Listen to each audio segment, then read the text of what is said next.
Terima kasih atas kesempatan hadir, peluang dan yang diberikan oleh Saudara Abu Tariq dan keluarga Hasil, memberikan kesempatan kepada saya dan rakan-rakan mendengar kejayaan yang tentunya menyenangkan, ya, dan menambah keyakinan kita.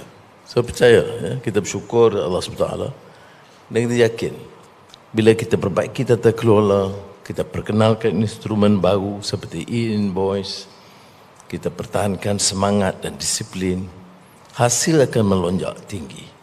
Kita tahu negara berkembang, sistem itu mantap, tetapi masih ada ruang kelemahan dan kebocoran. Dan saya bangga kerana prestasi hasil menunjukkan ada semangat, ada dorongan, ada keupayaan dan pimpinan untuk menyempurnakan tanggungjawab. Dan oleh itu kita catat satu kejayaan melonjak pendapatan dan hasil negara. Yang kita lihat umpamanya peningkatan sebanyak 1.46 bilion ringgit ketimbang tempoh sama 2023, 184.805 bilion ringgit. Jadi saudara, apa makna ini semua? Yang ruang kepada mana-mana pihak, terutama peringkat atasan golongan mahakaya, untuk terlepas daripada memenuhi tanggungjawab mereka sebagai rakyat dan warga negara. Dan selalunya kalau kita lihat kebocoran itu di tidak peringkat kecil. Sebab itu tahun lalu saya masih ingat, kerana saya menyingkap pengalaman 90-an semasa jadi Menteri Kewangan dalam kunjungan saya pertama kepada Jabatan Hasil Dalam Negeri pada ketika itu. Dan saya berikan dorongan kepada mereka untuk bertindak dan kita akan memberi dukungan. Dan baru-baru ini, sejak tahun lalu umpamanya, tentunya saya ucap, ya, setinggi penghargaan kepada keluarga Hasil kerana inilah mungkin julung-julung kali di mana tokoh-tokoh korporat utama tanpa kecuali semuanya diminta memenuhi tanggungjawab mereka membayar hasil. Dan saya selaku Perdana Menteri dan Menteri memberikan sokongan kuat sehingga tidak ada yang berani merayu kepada saya. Jadi ini menunjukkan integriti yang ada pada lembaga hasil dalam negeri negara kita.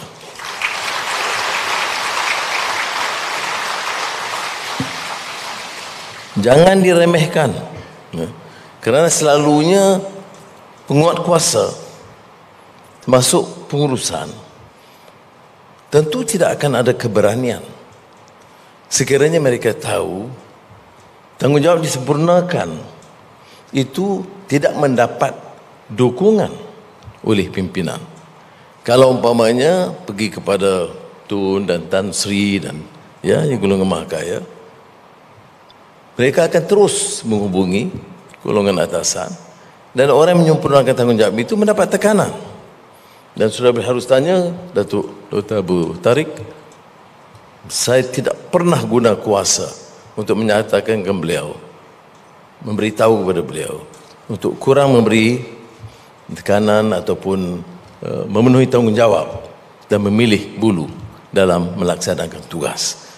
Jadi saya tegaskan semula betapa syukur kita kepada Allah SWT dan bertuah kerana negara ini dapat mempertahankan integriti dalam satu lembaga utama negara kita, iaitu hasil atau lembaga hasil dalam negeri. Terima kasih saudara.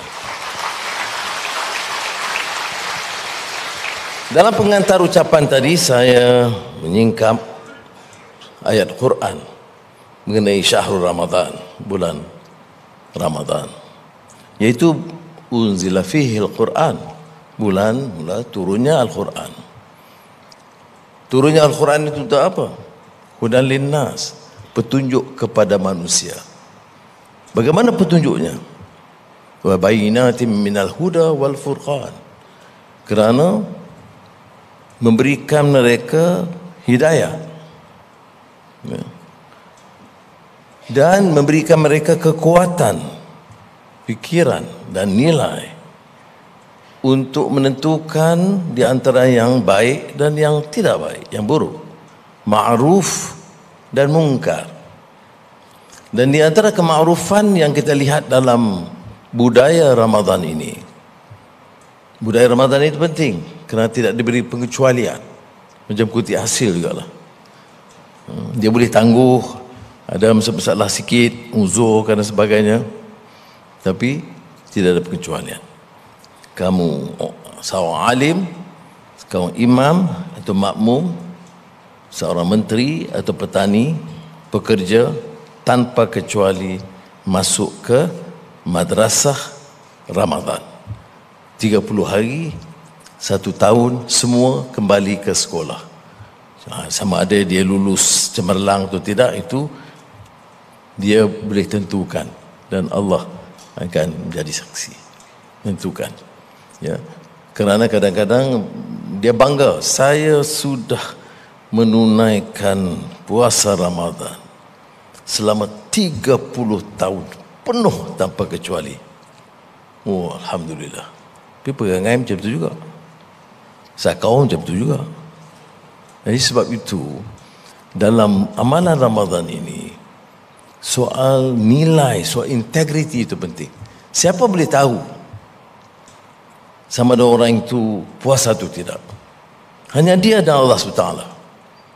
Sebab itu latihan disiplin dan integriti itu sangat diberi penekanan. Bukan saja sekadar makan dan minum, tapi integriti seorang, sama ada petugas, penjawat awam, atau yang memikul amanah dalam pelbagai bidang. Apalagi dalam puasa, sudah makan, sudah minum. Kalau zaman saya muda tu ada yang letak kuih dalam laci, atau rokok dan ditandas, ya. Kadang-kadang kita, tapi umumnya di antara dia dan Allah SWT. Apa dia maksud? Test of your discipline, honesty and integrity. Ini bermakna nilai dalam kehidupan kita. Sebab itu bila saya tekankan soal ini kepada rakan-rakan keluarga hasil, ia ada kaitan dengan apa yang kita lakukan. Semalam kepada majlis iftar dengan Kementerian Luar Negeri dan duta-duta besar, saya tekankan juga tentang keperluan kita memaknai ibadah itu. Memaknai maknanya penghayatan daripada amalan itu. Kegagalan umat Islam di mana-mana begitu ialah dia ada kesenjangan yang sangat lebar di antara apa yang ditazkirahkan dengan apa yang diamalkan. Kita tazkirahkan soal islah, rahmah, ihsan, tasamuh, toleransi, tapi yang berlaku itu penuh dengan kebencian, hukum, kasar. Itu perbezaan. Sebab itu penghayatan itu penting. Dan gunakanlah juga kesempatan ini, termasuk di kalangan keluarga hasil, dalam ruang kelepasan Zuhur, untuk mengadakan majlis-majlis ilmu dan tazkirah, untuk mengingatkan kita. Kerana manusia ini dia kadang-kadang alpa. Oleh itu, hidupkan budaya ini supaya kita diperingatkan, ya. Tentunya dalam hasil 2025 ini kita menyatakan, ya, kebanggaan kita kerana kita catat kejayaan. Di antara lain juga kerana kita punya integriti.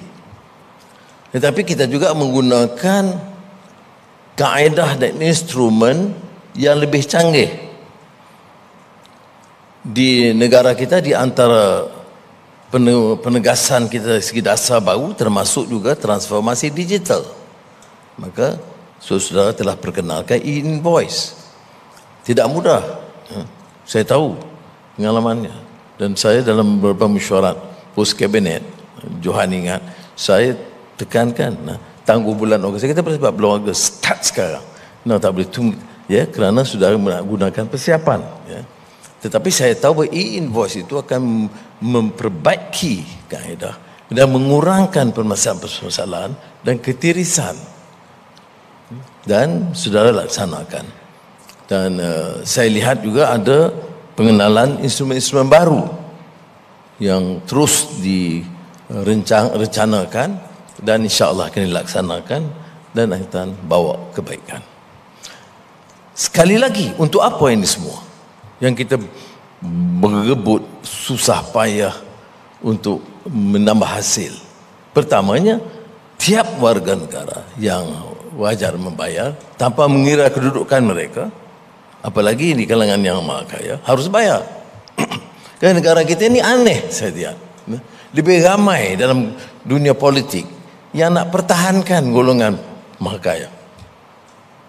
Kalau cukai kita kata, 85% terlepas, hanya bayar top 15%, dan mungkin beberapa kaedah kita top 10 atau top 5%. Itu pun kalau di parlimen hujahnya nak pertahankan, saya rasa aneh. Tapi kalau ucapan kita ini golongan perjuangkan golongan mustadhafin dan golongan miskin, fuqara wal masakin, tapi bila cukai, kalau nak tolong fuqara dan masakin, dari mana hasil itu? Bukan dari langit turunnya, dari kutipan hasil. Kita bagi banyak sekali pelepasan. Saya kaji di ASEAN, di beberapa negara Asia, Malaysia di antara bagi banyak sangat pelepasan, mengelak daripada golongan bawahan dan B40 dan M40 dari membayar cukai kerana pertimbangan keluarganya, tanggungjawab pendidikannya, kesehatannya. Jadi kalau pelepasan itu banyak, hasil mesti dikumpul. Dari mana hasilnya? Dari yang mampu bayar. Mengapa harus mereka bayar? Kerana kadang-kadang golongan celik pandai peringkat atasan ni, ya, dipikir kerana kepintaran dia. Tak betul, saudara. Saya mengingatkan dulu baca buku Michael Sandel, The Tyranny of Meritocracy. Kerana ya betul, ada kepintaran dia, tapi kerana suasana sekolahnya, kerana gurunya, kerana ibu bapanya, kerana sistemnya. Jadi banyak yang memberi sumbangan. Seorang korporat yang berhasil, ya tentu kepintaran dia, rakan-rakan dia, kerani dia, steno dia pada masa itu, dia expert dari segi IT dia, tukang cucinya, tukang masaknya. Apakah mereka tidak ada peranan sama sekali? Ada. Jadi kita harus lihat dari segi keseluruhannya. Jangan hanya mempertahankan golongan kecil itu. Dan cukai itu tidak harus terlalu membebankan. Saya setuju. Karena kalau cukai itu terlalu tinggi dan membebankan, dia tidak akan mendorong kepada penambahan produktiviti. Dan ini bukan teori baru. Dari teori zaman lampau, Abdurrahman Ibn Khaldun dalam Muqaddimah, Syekh Waliullah Dahlawi dalam kajian dia tentang pemerintahan Mughal Islam di India, semua mengatakan, untuk apa cukai? Untuk rakyat, bukan untuk pimpinan boros dan bena mahligai untuk pribadi mereka. Kepada siapa yang harus dikutuk cukai? Kepada yang mampu, yang punya hasil yang tinggi. Abdurrahman bin Khaldun dalam Muqaddimah menyatakan, kalau cukai itu mendera, orang akan lari, sama dia tipu helah ataupun dia keluar berniaga di tempat lain. Dan ini juga pandangan seorang reformer Cina, Wang Anshe, daripada Northern Song Dynasty, yang berikan pandangan yang sama. bahawa cukai itu tidak harus menekan atau punitif. Jadi kita mengemukakan kerangka itu. Kau salah ambil dengan Johan. Dan kerangka itu bagi saya cukup, ya, untuk mempertahankan sistem ini. Baik. Kemudian boleh dapat hasil untuk siapa? Untuk rakyat. Sebab itu saya tahun lalu bila memutuskan si Wan Dahlan ada KPPA, lebih daripada yang diusulkan awal oleh JPA tentang penyelarasan gaji pejabat awam. Kerana saya kata kalau nak naik dah 12 tahun, naiklah betul-betul. Naik 3%, 4%. Alang-alang. Jadi kita naik tinggi. Baik. Berapa tambahan gaji satu tahun? 10 bilion. Tahun depan 18 bilion. Mengapa saya confident lakukan begitu? STR disebut tadi. 10 bilion tahun lalu, 13 bilion ringgit untuk 9 juta orang tahun ini. Itu di antara yang tertinggi ketimbang jumlah penduduk kita. Beringankan beban golongan miskin. Ya tak apalah bagi setengah orang kata, oh kerajaan ini tidak melakukan apa-apa. Untuk dua perkara ini saja sudah, untuk tahun ini sudah 23 bilion ringgit tambahan, bukan baru ya, untuk STR tambahan 3 bilion, untuk sistem saraan jawab awam ini 10. Jadi saudara, dari mana? Sebahagian besar, setengah daripada saudara. Jadi ucap terima kasih, dan semua patut terima kasih juga pada saudara.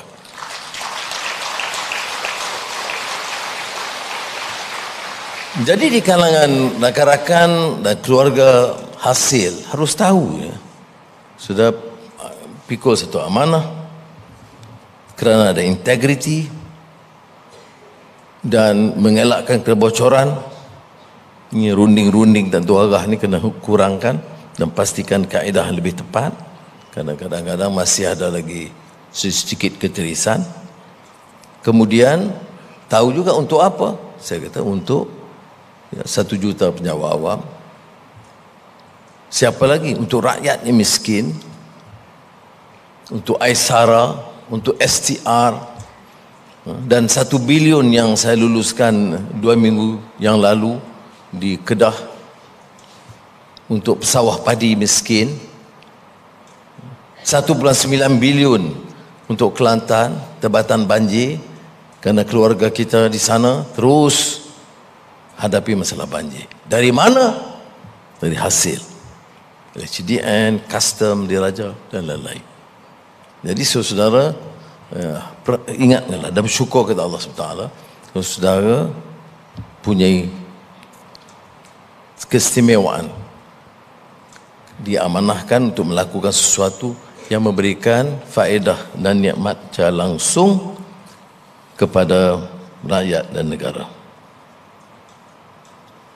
Sistem My Invoice e-Post juga di antara yang terperkenalkan. Banyak yang Dr. Tarik suruh saya umum sikit-sikit juga lah. Kemudian dia sebar sendiri. Platform digital pos percuma untuk membayar cukai dengan pendapatan atau jualan tahunan bawah RM250,000. Kemudian My Digital ID, pilihan single sign on SSO untuk sistem percukaian MyTax pada 1 Januari 2025, untuk STR pada 1 Mac 2025. Dia jalan betul 1 Mac ya. Ini saya umum tak jalan lagi ni. Nasib baik Dr. Tarik anggur. Baik. Yang lain itu Tarik umum. Jadi saya rumuskan dengan menyatakan sekali lagi, ya, bagi pihak kerajaan keseluruhannya, kebanggaan dan mendoakan kepada Allah SWT mudah-mudahan majoriti rakyat dan majoriti tenaga itu punya tekad yang jelas untuk menjayakan negara madani, menggunakan kuasa, kedudukan dan menyempurnakan amanah dengan sebaik mungkin. Terima kasih. Wassalamualaikum warahmatullahi wabarakatuh.